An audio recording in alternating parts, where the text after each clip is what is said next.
नमस्कार. आजच्या व्हिडिओमध्ये तुमचं सर्वांचं अगदी मनापासून स्वागत करत आहे. आज मी तुम्हाला एक छोटीशी कथा सांगणार आहे. त्या कथेचं नाव आहे संत जनाबाई.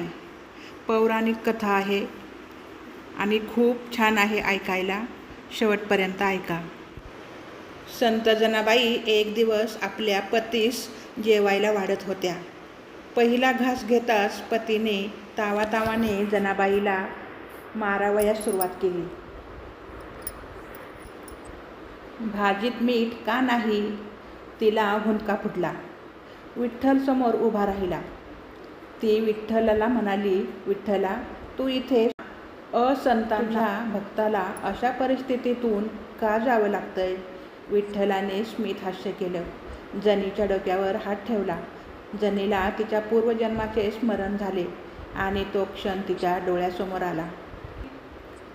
जनी पूर्व जन्मात राजकन्या होती. गायीसमोर तिनं घास ठेवला. गायीने ते खाण्यास नकार दिला. जनीने गायीच्या अंगावर वळ उठवले, पण तरीही गायीने ते खाण्यास नकारच दिला.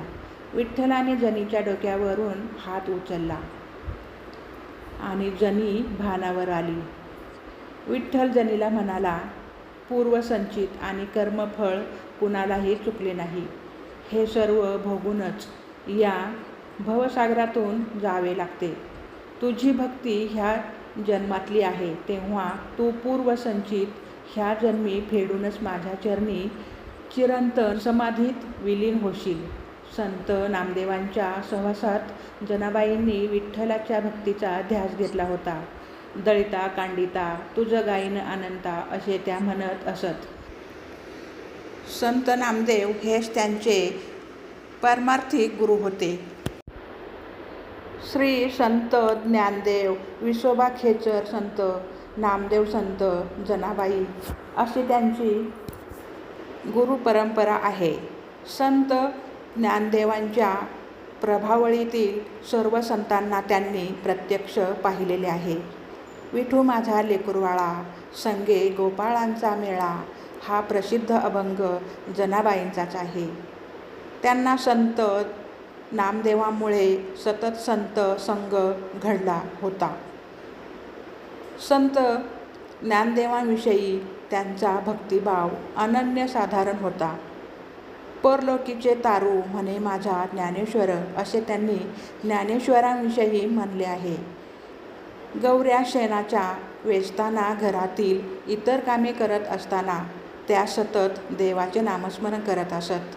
तात्पर्य त्याचे तसे माझे असे का ह्यासाठी रडण्यापेक्षा कर्मभोगाची पातळी आपणच निश्चित करावी. चांगले कर्म करूनही उत्तर मिळत नसेल तर संत जनाबाईंच्या कथेतून आपल्याला समर्पक उत्तर मिळाले असेल. चांगले कर्म करणे सोडू नका, हेच आपल्या जन्माचे ध्येय असावे. तुकाराम महाराजांच्या ओवीप्रमाणे, आपणाची तारी आपणाची मारी, आपणाची उद्धारी आपणाया. तर ही संत जनाबाईची पौराणिक कथा तुम्हाला आवडली असेल तर कमेंट करून नक्की सांगा. चॅनलला लाईक शेअर सबस्क्राईब पण करा. धन्यवाद.